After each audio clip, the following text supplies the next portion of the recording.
Aloysio Maranhão é editor de opinião do jornal O Globo há 8 anos, formado na Escola de Comunicação da Universidade Federal do Rio de Janeiro, tem 38 anos de profissão. Foi diretor de redação do jornal O Estado de São Paulo. Aloysio, muito obrigado por ter vindo.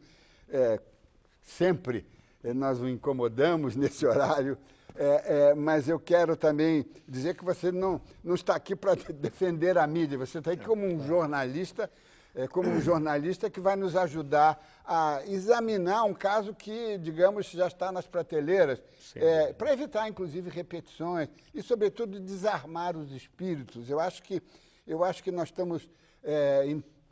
estávamos, e acredito que não estamos mais, com os ânimos um pouquinho exacerbados. Eu acho que, começando este ano, que é um ano de confrontos políticos, não é? Vale a pena desarmar os espíritos e examinar as coisas com relaxamento. Não é? E essa sua contribuição que eu queria. É sempre bom buscar os pontos de interseção e contatos. Agora, primeiro um meia-culpa, se é que eu poderia fazer em nome da imprensa. De fato, como se fala no jargão das redações, comeu-se mosca. Quer dizer, uma sexta-feira, me lembro bem, em que os jornais cobriram o evento de edição formal do terceiro plano de defesa dos direitos humanos, puxando, como também se diz no jargão, pelo novo visual da ministra. E, se não me engano, eu acho que foi o próprio Globo que 4 dias depois deu uma manchete dizendo, olha, isso é um plano muito abrangente, propõe 27 projetos de lei, trata desde taxação sobre grandes fortunas até questões referentes à tramitação de conflitos agrários na justiça. E, a partir dali, vieram os editoriais e veio a reclamação dos grandes veículos. De fato, é o terceiro programa, os 2 primeiros vindos herdados de Fernando Henrique. Sucede que o terceiro programa ele tem uma marca. Há de se reconhecer que a relação entre setores do governo Lula com o convívio com liberdade de expressão e liberdade de imprensa é um convívio difícil. Há setores no governo Lula de corte autoritário. Quer dizer, nós estamos vivendo, ainda bem, 21 anos seguidos de liberdade democrática e estamos descobrindo que há nuances. Há a esquerda autoritária, como há o liberal democrata. Nem todo esquerdista é democrata. E assim como nem todo liberal quer praticar bulir nos bivaques e chamar as Cassandras e chamar os militares para dar golpe. Não é? Nós estamos nos transformando, felizmente, num país normal. Em que você tem frações antidemocráticas de todos os lados. E há frações antidemocráticas dentro do governo Lula. Isso é preciso ser dito. Por influência ou não, e aí não cabe aqui discutir isso, fato é que quem trabalha em redação e já teve dificuldades com cerceamento de liberdade, e eu sou um deles, Dines é outro deles, o ministro seguramente também, eu acho que nós desenvolvemos uma sensibilidade muito especial para detectar toda vez que querem nos impedir de expressar opinião, de divulgar informação sob as penas da lei, não sob as penas do tacão de uma Polícia Federal. Então, o terceiro programa de direitos humanos não é apenas o terceiro, é um programa que vem de um governo em cujo primeiro mandato houve pelo menos 2 tentativas de cerceamento de liberdade de expressão. Na tentativa de criação do Conselho Federal de Jornalismo e, em outro plano, sobre a produção de audiovisual, a tentativa de criação da agência da ANCINAV, da Agência Nacional de Produção Audiovisual, isso no Ministério da Cultura, que, por bom senso do presidente Lula, deve se registrar, e aqui, enfim, isso é preciso reconhecer, foram projetos engavetados. Então, digamos o seguinte, cachorro mordido de cobra tem medo de linguiça. Foi muito naturalmente quando nós nos deparamos com propostas como ranking, não cabe ao Estado ajudar a patrocinar ranking. O melhor avaliador do conteúdo da mídia é o telespectador, o ouvinte e o leitor.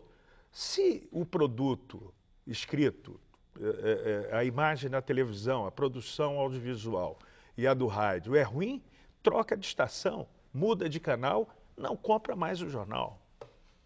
Então, esse foi o ponto, quer dizer, a reação considerada desmedida, ela veio à altura dos cuidados e da sensibilidade que as grandes redações já desenvolveram no relacionamento de 7 anos com o governo Lula, no que se refere à liberdade de expressão. Flávia Piovesan é procuradora do Estado de São Paulo e membro do Conselho de Defesa dos Direitos da Pessoa Humana. É professora, doutora da Faculdade de Direito da PUC São Paulo, nas disciplinas de Direito Constitucional e Direitos Humanos. Professora Flávia Piovesan, como é que a senhora vê primeiro o programa? Eu li alguns artigos seus muito interessantes, densos, no Estado de São Paulo, no Globo mais recentemente, esse episódio, que é isso que nos preocupa mais, esse episódio, diga-se, já superado, já colocado nas prateleiras da história recente, pelo menos, mas como é que a senhora vê esse episódio, essa exacerbação, essa exaltação momentânea com relação a uma coisa que não se confirmou? Bom, eu começaria aqui a frisar que não há direitos humanos sem lutas, sem tensões sociais, ou seja, é isso que faz emergir ao longo da história a pauta dos direitos humanos, essas reivindicações morais que permitem avançar temas centrais no tocante à cidadania. E nesse contexto histórico, é interessante perceber o quanto a pauta dos direitos humanos ao longo da história da América Latina, sobretudo das últimas décadas, era uma pauta contra o Estado. E, aos poucos, com a democratização, passou também a ser uma agenda do Estado. E, por isso, há esta aliança de democracia, Estado de Direito e direitos humanos hoje. E o Programa Nacional de Direitos Humanos é reflexo desse momento. E é reflexo desta, eu diria, postura híbrida do Estado, que, por vezes, viola direitos e, por vezes, promove e protege direitos.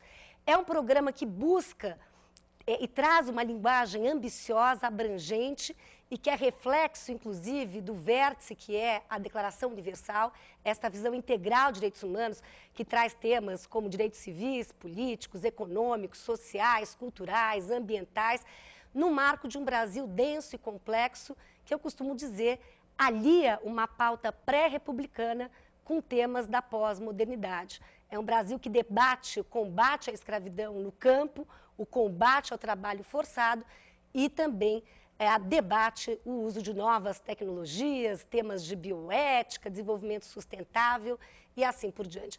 Então, eu penso que esse contexto é bastante complexo, mas também compreensível, porque não há direitos sem disputas, controvérsias e tensões. E o que é mais interessante sobre o prisma jurídico e como professora de Direito Constitucional e Direitos Humanos é que nos seus pontos mais controvertidos, o Programa Nacional de Direitos Humanos número 3 está em absoluta consonância com a Constituição e com os parâmetros protetivos internacionais ratificados pelo Estado brasileiro. Então, quando se diz, por exemplo, o programa menciona a necessidade de criar um marco regulatório no tocante aos valores a guiar aí os programas televisivos e de rádio, isso está em consonância, a própria Constituição assim prevê no artigo 221, que a produção e a programação das emissoras de rádio e televisão atenderão a princípios e a valores. E aí eu destacaria o valor dos direitos humanos, que é, eu diria, o mantra da ordem constitucional de 88.